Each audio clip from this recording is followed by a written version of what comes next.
Concept के लिए ना आप साइंस पढ़ाते हैं या इंग्लिश पढ़ाते हैं या मैथ करवाते हैं। मैथ वाले टीचर भी ध्यान से सुने मेरी बात, आसान जबान इस्तेमाल करें। मैं जिस टीचर की बात कर रहा था, प्रोफेसर जहांजेब जैकब की, शायद मेरी मैथ की मैं किताबें वैसे गुम नहीं करता था, मेरी बड़ी किताबें सारी पढ़ी हुई हैं, एफएससी मैट्रिक की सारी किताबें पढ़ी हुई हैं घर में।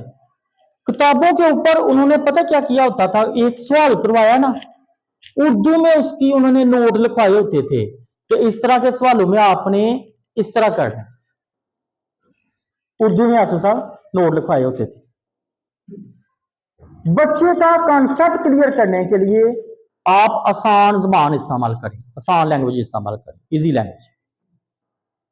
साइंस के भी कॉन्सेप्ट चलें, आपने रीडिंग करवानी है जिसके अंदर आप सबसे पहले बच्चों को न्यू वर्ड्स करवाते हैं। हाँ, ये चीज मैं जरा छोटी क्लासेस के टीचर्स को बता दूं कि हम बच्चों को काम करवाते वक्त सबसे पहले क्या करते हैं कि कोई चैप्टर जब शुरू किया है उसके अंदर न्यू वर्ड्स बच्चों को पहले करवाते हैं। न्यू वर्ड्स क्या होते हैं? जिनको दूसरे अल्फाज में डिफिकल्ट वर्ड कहते हैं, क्योंकि डिफिकल्ट का नाम हम इस्तेमाल नहीं करते, क्योंकि हम समझते हैं कि दुनिया में कोई भी चीज डिफिकल्ट नहीं है, कोई चीज मुश्किल नहीं है। और जब आप बच्चे को डिफिकल्ट का नाम बताएंगे ना, तो बच्चे के जहन के अंदर ये चीज बैठ जाएगी कि ये जो अल्फाज हैं ये मुश्किल है। मुश्किल का नाम हम इस्तेमाल नहीं करते, उसी को हमने अहम अल्फाज या न्यू वर्ड्स का नाम दिया है या खास अल्फाज का नाम दे देते हैं।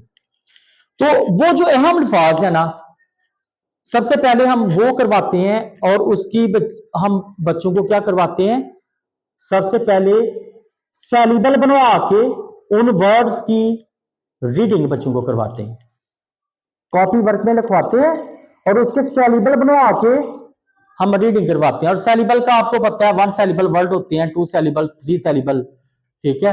तो सेलिबल बनवा के उसकी हम रीडिंग करवाते हैं बच्चों को, ताकि सबसे पहले वो अल्फाज बच्चों को पढ़ने आ जाए। फिर वो जो न्यू वर्ड्स होते हैं उनको हम लिखवा देते हैं, लिखना बच्चों को सिखा देते हैं। कहानी के अंदर या किसी चैप्टर के अंदर चंद एक अल्फाज होते हैं जो मुश्किल होते हैं। ये जो मेथड है ना, ये जो हमारे साइंस के टीचर हैं बड़ी क्लासेस के, एफएससी को जो पढ़ा रहे हैं, वहां पर भी आप इस्तेमाल करें। बच्चों को एक चैप्टर या एक टॉपिक आपने शुरू किया है, तो उसके अंदर से जो मुश्किल अल्फाज या न्यू वर्ड्स हैं या अहम अल्फाज हैं, छोटी क्लासेस में तो चले पहला जो काम होता है सेलिबल बना के उसकी रीडिंग करवानी होती है और वो बच्चों को लिखने सिखाने होते हैं। जब बच्चों को वो अल्फाज लिखने और पढ़ने आ जाएं तो बाकी तो अल्फाज आसान होते हैं, ने को मैं, वो तो बच्चे आसानी से पढ़ लेते हैं। क्या ख्याल है? मुश्किल अल्फाज बच्चों को पहले पढ़ने सिखा लें, फिर उसके बाद दूसरी चीज होती है बच्चों को उसका हम मीनिंग बताते हैं, वर्ड्स मीनिंग। भाई देखें, आप जब कॉन्सेप्ट दे रहे होते हैं, बेसिकली इंग्लिश हमारी लैंग्वेज नहीं है। जिन कौमों ने अपनी लैंग्वेज के अंदर कॉन्सेप्ट क्लियर किए हैं ना, वो हमसे आगे हैं।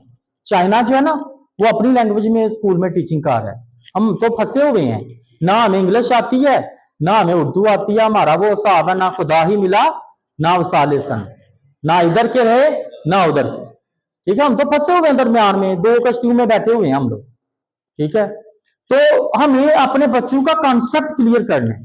कॉन्सेप्ट क्लियर करने के लिए हमें अपने बच्चों को वर्ड्स के मीनिंग्स बताने हैं। जब बच्चों को वर्ड्स के मीनिंग्स आते होंगे ना, तो जब बच्चा रीडिंग करेगा ना, तो रीडिंग के दौरान उस बच्चे का कॉन्सेप्ट भी क्लियर होता रहेगा। कि आपने भी लेक्चर दिया होगा, लेक्चर में आपने कॉन्सेप्ट क्लियर किया होगा, और जब बच्चा रीडिंग करेगा फिर उसके जहन में वो चीजें आना शुरू हो जाएंगी कि मेरे टीचर ने, मेरे सर ने मुझे ये कॉन्सेप्ट दिया था और ये बुक के अंदर ये कंसेप्ट वाकई हो। तो अगर आप इस तरह वर्ड मीनिंग नहीं बताएंगे तो फिर बच्चा उसको अंधा रट्टा लगाएगा, और अंधा रट्टा जो होता है ना, वो तबाही होता है, ठीक है। अंधे रट्टे से आपने बच्चों को बचाना है, कंसेप्ट क्लियर करने हैं। और उसके बाद ना असेसमेंट्स हम लेते हैं, बच्चों के टेस्ट लेते हैं। टेस्ट लेते वक्त एक चीज का ख्याल रखें, आपकी असेसमेंट लेने का कोई फायदा नहीं है अगर आपके बच्चे चीटिंग करके टेस्ट दे रहे हैं, कोई फायदा नहीं टेस्ट लेने का, उससे बेहतर आप ना लें टेस्ट। टेस्ट लेना है तो उसमें टीचर अलर्ट होना चाहिए, आप चेयर यूज टेस्ट के दौरान ना करें। देखिए, वैसे हमारा मकसद टीचर को पनिश करना नहीं है या अजियत देना नहीं होता। वैसे तो अदारों के अंदर क्या करते हैं अदारे कि चेयर मना कर देते हैं, लेकिन आपको पता है कि मैं चेयर मना नहीं करता। मैं खुद टीचर हूं और मैं समझता हूं कि आपका टीचर जब अजियत में होगा तो वो कभी भी अच्छी टीचिंग नहीं कर सकेगा। टीचर को अजियत देना मकसद नहीं होता। मैं मुसलसल बोल रहा हूं, मैंने लेक्चर इतना लंबा दिया है, तो मैं इस लेक्चर के बाद अगली क्लास में चला गया हूं, वहां पे भी जाकर लेक्चर दे रहा हूं। मैंने 6-7 लेक्चर इकट्ठे दिए हैं, मैं तो पागल हो जाऊंगा। मुझे थोड़ी सी रेस्ट करने की जरूरत है, उसके लिए मैं चेयर यूज कर सकता हूं। मैंने लेक्चर दे लिया, मैं अपनी चेयर पे बैठ सकता हूं। अभी तो रमजान है, रमजान के बाद एक लेक्चर के बाद बंदे को प्यास लग जाती है, पानी पीना पड़ता है, तो आप बैठ जाइए, रेस्ट करें, रिलैक्स हों, अगले लेक्चर के लिए रेडी होके जाएं, अगली क्लास के अंदर फ्रेश होके जाएं। ठीक है, लेकिन जब आप टेस्ट ले रहे होते हैं तब कोशिश करें कि चेयर यूज ना करें, क्योंकि जब आप चेयर पे बैठे होते हैं तो बच्चे चीटिंग कर रहे होते हैं। दूसरा, टेस्ट के दौरान बच्चों की करेक्शन करने की जरूरत होती है।